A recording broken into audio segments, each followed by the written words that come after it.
বিবাহ হয় নাই, এখনো কালমা হয় নাই, এখন যদি তুমি হাত ধরো এটা ইফতিজিং হবে, আর যদি কালমা পড়ার পরে হাত ধরো কবুল হজের সওয়াব হবে। আপনারা কোনটা করবেন? কোন না হাত ধরেন কোনদিন।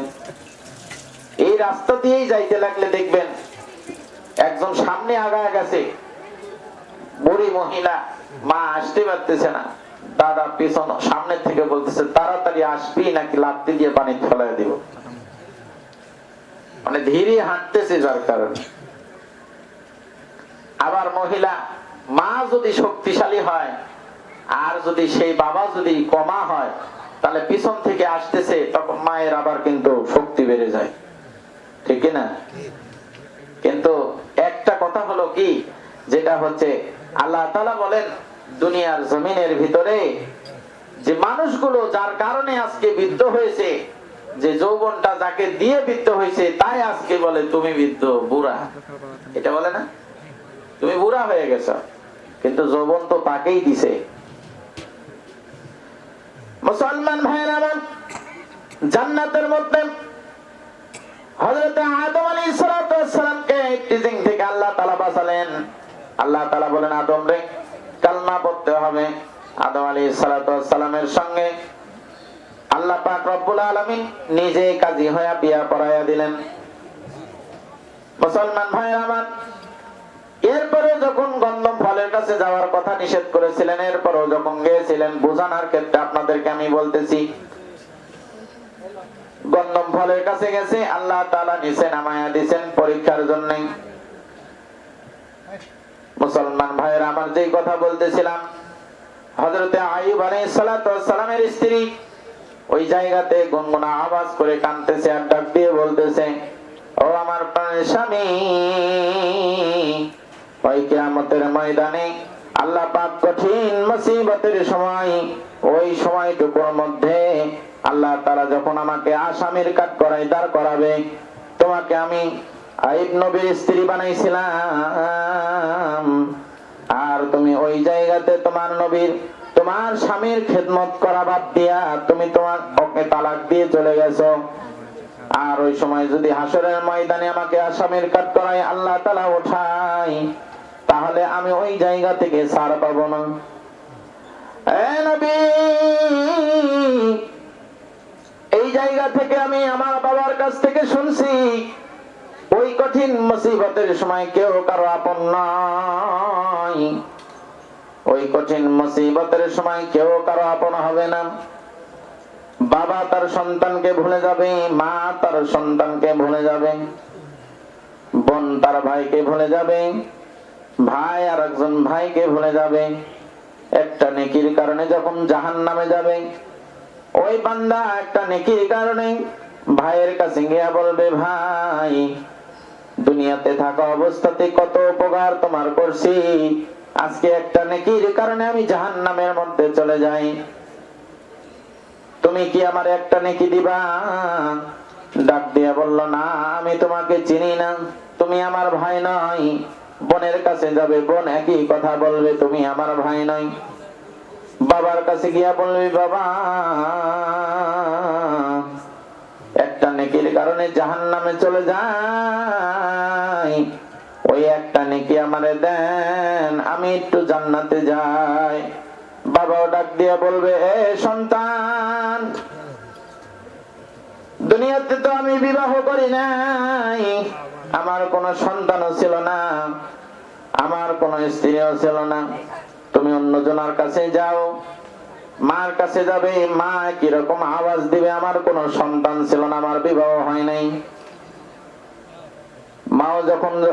মাও যখন বলবে আমার কোনো সন্তান ছিল না, ওই সময় সন্তান যখন একটা নেকির কারণে জাহান্নামের দিকে আগায়, জাহান্নামের ফেরেশতারা তাকে আগায় নিয়ে যাইতেছে। একজন ফেরেশতা দৌড়াইয়া গিয়া নবীজিকে খবর দিলেন, নবী আপনার একজন উম্মত একটা নেকির কারণে জাহান্নামে চলে যায়। নবীজি দৌড় মারছে, কই আমার উম্মত রে কই? সামনের দিকে আগাইয়া ফেরেশতাদেরকে ডাক দিয়ে বলল, ফেরেশতারা তোমরা দাঁড়াও। আর আমার ওই উম্মতের নেকির যে পাল্লাটা আছে ওইখানে আবার তোমরা নতুন করে ওজন করো। নবীজির সামনে ওজন করা হলো, বদির পাল্লাটা ভারী হয়ে গেছে, নেকির পাল্লাটা পাতলা হয়ে গেছে।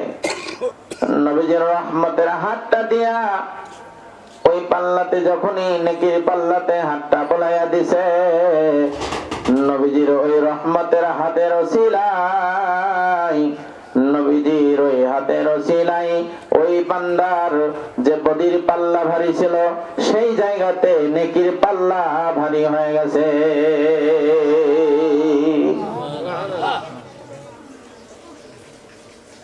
এখনো পর্যন্ত গুনাহ থেকে আমরা বাঁচি নাই, এখনো পর্যন্ত নবীর কথা আমাদের মনে নাই, এখনো পর্যন্ত কবরের কথা আমরা মনে করি না, এখনো পর্যন্ত কবরের ভিতরে আযাবের কথা আমরা মনে করি না, এখনো পর্যন্ত খাস নিয়তে তওবা করি না। আবার অনেকে তওবা করি, আবার তওবা ভেঙে ফেলি। আমরা এই জন্যই বলে থাকি অনেক সময়, দুনিয়ার জমিনের মধ্যে একবার যখন তওবা করা হয়, খাস নিয়তে তওবা করা হয়, আর ওই তওবাটা আল্লাহর কাছে এমন ভাবে খাস নিয়তে করবা, যদি ওই খাস নিয়ত যদি ঠিক থাকে, আল্লাহ তাআলা বলতেছেন জিন্দেগীর সব গুনাহগুলো আল্লাহ তাআলা মাফ করে দেন। এ জীবনে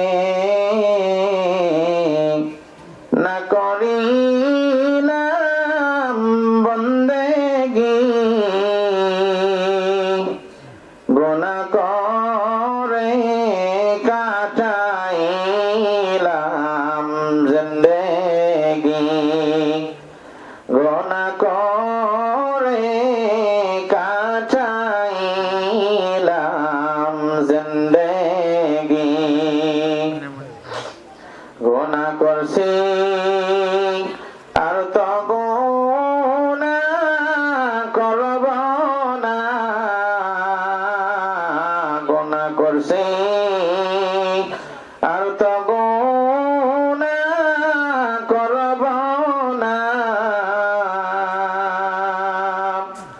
মাফ করে দাও গো মাবুদ রব্বানা, মাফ করে দাও গো মাবুদ রব্বানা।